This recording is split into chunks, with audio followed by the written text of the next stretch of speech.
He's Jalen Rose. I'm David Jacoby. We are Jalen and Jacoby. What is it that we do? We get the people what they want. The people wanted to see the two leading MVP candidates go head-to-head. That's exactly what they got last night in Philly. It was Nikola Jokic, the Joker, and the Nuggets who ended up getting the win in the end. Jokic with 22, Embiid with 34. What was it like watching these two go head-to-head? If you are who you say you are, superstar. That's what I saw. I saw the reigning MVP playing against the presumptive MVP. Both of their teams' records are similar. Both of their statistics are similar. And while they're so very skilled and have that in common offensively, there's always something that one of them does that's a lot better than the other. For Joel, it's rim protecting and blocking shots. For the Joker, it's dropping dimes. Passes. And he did it yesterday, too. It's dropping dimes. I mean, the one he came across half court and he just dropped it to you. The long bounce pass. I mean, he just dropping dimes. And so making people around you better is a skill. Like, of course you're going to get the oohs and ahs when you do a spectacular game-changing dunk. But there's nothing like a connection of dropping a dime to somebody and they finishing the play and y'all both just looking back at each other like, good pass. Like, you know that make you feel a lot taller, make you run a lot faster, especially when your best player believes in you. And also their coaching staff, because they believed in their bench. At different times of this game, they turned it over to the bench and gave them opportunities to play big minutes, and they scored big points. And shout out to our guy Bones. Bones Highland. You know what I'm saying? The thuggish, ruggish Bone. Bones Highland. Out there balling, making threes. And the thing is, those wasn't flukes. He had a couple of more. Like, there was a moving screen on Boogie! One time they would have got him another. He's one of those guys that play well off the bench. Shout out to my guy Will Barton, who's always balling, and Monte Morris. And again, this is a team that hopes to get back Jamal Murray and Michael Porter Jr. So it's great to see these two superstars play as such and continue to jockey not only for conference standings, but also for MVP. After the Sixers got waxed by the Nets, after they got waxed by the Nets, they needed to get this win. They didn't get this win. However, I didn't walk away from this game concerned about the Sixers. Joel Embiid had 34. Harden looked good. Maxey, I think he had like 17 or 18. Thibault hit some shots. Like, this Sixers team, even though in a loss, they gave me some reason to believe in them. If you want something to be concerned about, like, seriously, if you're Philadelphia, I just want to make sure late in games that they're moving the ball and getting quality shots. There have been a couple of times where they've gotten in those situations, and it seems on paper you could get it to Harden or you could get it to Joel Embiid. But again, that's still a tangible that they're trying to work out. And Tobias Harris still is going to play a factor. He's going to need to, in particular offensively, more than just being a screener on a pick and roll action and Thibault being a terrific cutter. But also another major concern is this pimple on my nose. You know what I'm saying? You had it yesterday. You know what I'm saying? What'd you do to it last night, Jalen? I feel like Moss at the draft. What'd you do to it? The night when I got drafted, man, I had one underneath my eye, dog. I know. I doctored it all That's night. why you wore the red suit, just to take some attention away from the pimples. You know what I'm saying? But I'm concerned about the pimple on your nose, too. I'm a 49-year veteran. It looked good yesterday. What'd you do to it last night? Dog, I'm a 49-year veteran and dealing with bad skin, man. 24 to 48 hours, it'll be good, man. So just know, if I can go on TV like that and feel confident, you can. You look great. And there was a blemish on your face, but there was no blemish on Karl Anthony Towns' performance last night. Jakob Poeltl and Zach Collins had nothing for Karl Anthony Towns last night. What you want to do? Nothing. What you trying to do? He did it from the rim. He did it from mid-range. He did it from 3 points. He did it on the drives. Poeltl and Zach Collins had nothing for him yesterday. You know what I thought about yesterday? What'd you think about? I hope Pop, with all due respect, is considering this being a lot closer to the end than to a rebuild in San Antonio. I enjoy watching Murray play basketball. He's a terrific young big guard that made the All-Star team. But This ain't Spurs and Greg Popovich basketball on defense. Karl Anthony Towns had 60 points, James. And you know Karl Anthony's our guy. And has been on the show, won the 3-point contest. And I'm glad that his game has now rescinded to what it was at different points of his career. Yep. And people were looking at him as a notable big. And by the way, the first center to score 60 since Shaquille O'Neal. You see what I mean? So this doesn't clearly happen very often. It's the most that anyone scored all season. I'm happy to see our guy do it from 3, like you mentioned. Do it in the post, go left, go right. Do it. What about the step backs? In the corner. Had step backs like James Harden on the Rockets. Absolutely. So he's a terrific skilled guy. There's no accident. He's won a skills challenge in the NBA weekend, All-Star weekend. He's won a 3-point contest. And obviously he's played in the All-Star game. So it's good to see him get his game back to the left, over the hook. And again, he was balling, running the floor. But the thing that really stood out to me again is I don't like seeing that version of Pop. Like, I like to see the celebrating, getting the most wins of all time Pop. Not watching his team get 60. Timberwolves, Jay. Look at those Timberwolves. They climbing. They're climbing. They're a legit team. They're going to make the playoffs. They're going to be in the playoffs, and they're going to give somebody some trouble in the first round. But here's the Adam Silver of it all, and I'm not mad at it. You're still a part of that plan. Yep. If you're sitting on that 7th spot. But if you get the 7th spot, one thing I like about the plan is you got to lose 2 to get out. Correct. They're not going to lose 2 games in a row. It's like the Lakers going to have to win 2 to get in. That ain't happening. I'm over that. I'm way over that. However, the Western Conference power shifted last night. You know why, Mr. Rose? Why's that? Draymond Green played professional basketball for the Golden State Warriors and made an immediate impact. It is a correlation between his presence and Steph Curry getting 47 points. So you look at those stats, right?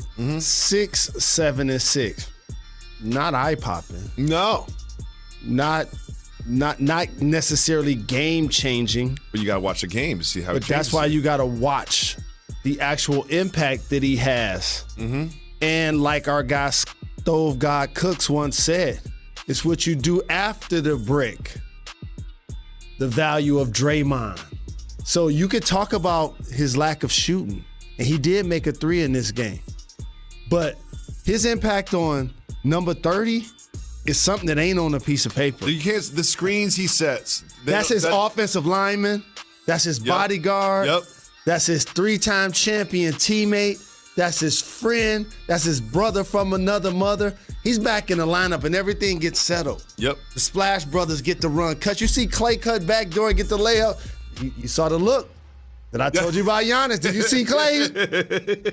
Dog. It's Jokic for you. You know what I'm saying? Hey, dog. You know what I mean? And when you have that, I was watching this team thinking like, Kuminga got good experience with Draymond being out. You know what Draymond was thinking after the game? What was he thinking? He said, we're winning the championship.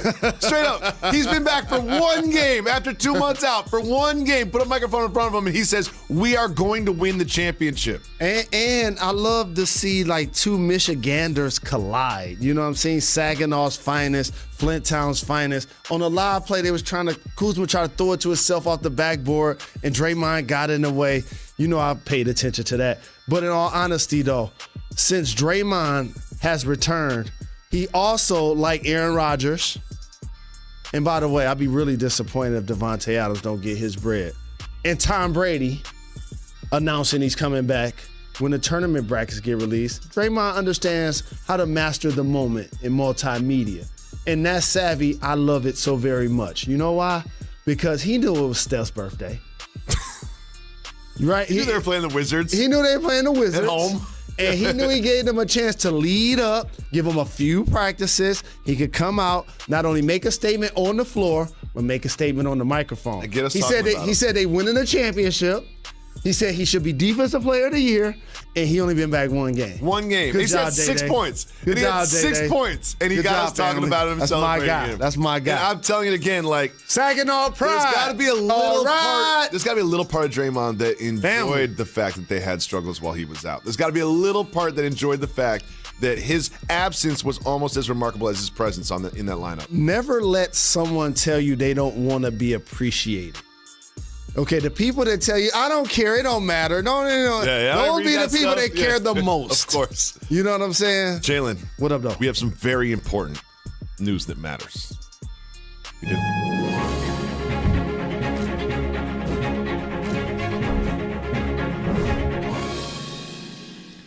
I love this one so much. If you live in a state that sells recreational or medicinal cannabis, you can get some products from a gentleman by the name of Mike Tyson.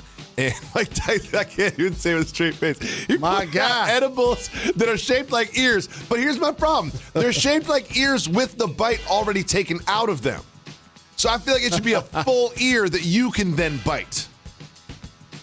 I like what you did there. And you can be mean if you're funny. And this is mean and funny. Especially if you're Evander Holyfield watching Mike Tyson profit off the fact that he bit your ear. He got to look in the mirror every day and see that ear. I was at that fight.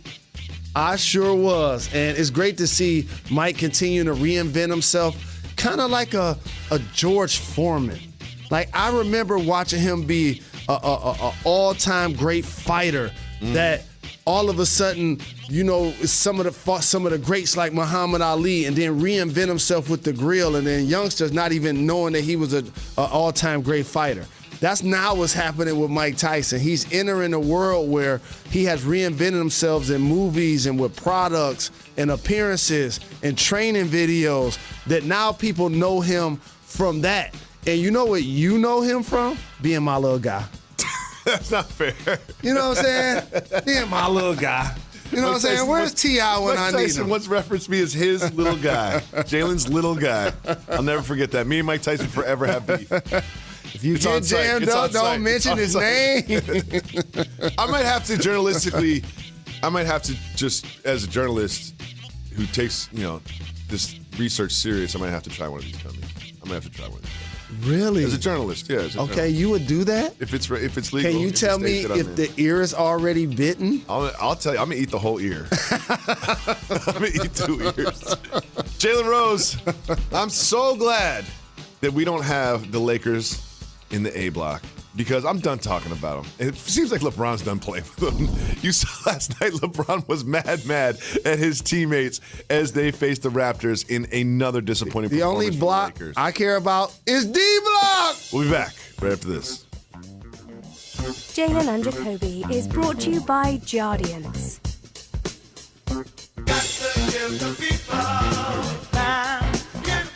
It's 7:30, then at 10 o'clock, it is Jason Tatum and Steph Curry. The stars are out Wednesday night on ESPN.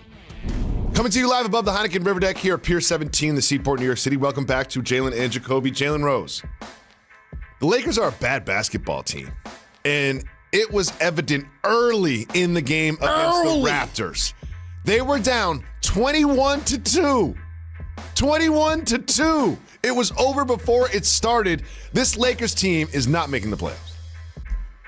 Barnes was out there like Scott LaRock. Love Barnes. Producing hits. Cutting and scratching. Gary Trent Jr. Los Angeles been scoring since he got to the Raptors. And by the way, unfortunately for LeBron, a lot of those steals, a lot of those buckets were on him. Mm-hmm. You know what I mean? And that didn't feel good, and he was clearly upset about it. So shout to the Raptors for getting it done on the road and putting the smack down early against the Lakers. I mean, 21-2 to start the game. Pascal Siakam got buckets. Gary Trent Jr. has been on like a low-key tear in the last month or so, just getting to his spots and getting buckets. This Lakers team is not making the playoffs. They're not winning 2 playing games. Kuminga and Scotty Barnes, those are like young bigs that like play real physical, get up into you defensively, but also like can finish around the basket and will dunk on you. Those are the guys you do not want guarding you in rec ball. No. I'm telling you, they hit you with their knees, they hit you with their elbows. They're not even trying. Why are you covering me from 45 feet away? I'm not even so hard. Not even asking for the ball. Man, that's like a young Kawhi. Just leave me alone, man. That's what you're saying about Kevin Garnett yesterday. Yes, like, perfect example. Stop covering me this hard. Like, why are you guarding I'm not even trying to get the ball. Well, the Lakers are absolute trash, and the Raptors are a team that I don't want to face in the first round. They're sitting around the 6th seed right now, so they can be in a 3-6 matchup. That's going to be tricky out in the playoffs. Jalen, we talked about Karl-Anthony Towns scoring 60. Big cat. We talked about Steph Curry having 47. We talked about the MVP candidates, Jokic and Embiid. We didn't talk about Giannis Antetokounmpo. Ho-hum, just another win. He had 30. They beat the Jazz, a tough out. Are we overlooking Giannis and the Bucks both as MVP candidates and as title contender. Well, I'm gonna tell you the thing that we're overlooking with the Bucks is that they continue to accumulate depth up front. Remember, Giannis, no matter what list you want to put him on, is one of the best players and one of the best bigs in the league. Easy. Top gonna argue 1, about 2, or 3, no matter what day it is, right? About that. But then all of a sudden, you get Brook Lopez back from injury. Played last night. Who can score on the post, is more of a three-point shooter now, but has improved defensively. Rim protector, rebounder. Serge Ibaka, who's a three-point shooter. Yep. And make 1 or 2 dribbles and finish at the hoop if you run him off the shot, but also a defender and bring you toughness. Bobby Portis is also giving him more minutes up front. He can stretch the floor with his three-point shooting, and we know that he can have some defensive tenacity as well. Was Bobby Portis Finals MVP because it felt like it? Well, he's the people's MVP. He was the people's Milwaukee's MVP. And so, but their fan base is smart enough to understand that, yeah, we have a big three. And by the way, Middleton has found this game and his efficiency in particular, like the last 6 games.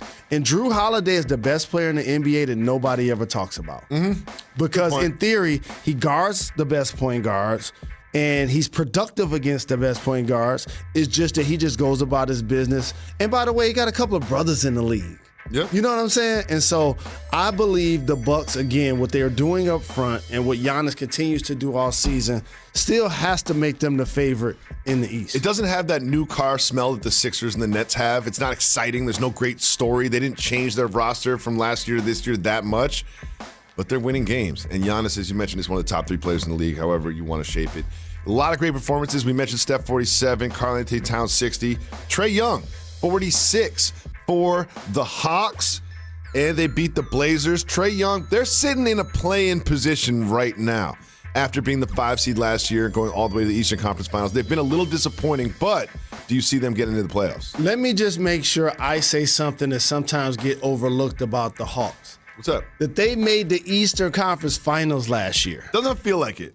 It doesn't feel like it. And they beat the Knicks and the Sixers in particular. And the one thing about Trae Young is if I go to my favorite restaurant and I'm looking for young point guards and there's something on the menu, I have my Trae Young with unlimited range. Okay. That's still going to get me double figures assists, but he's miniature in size.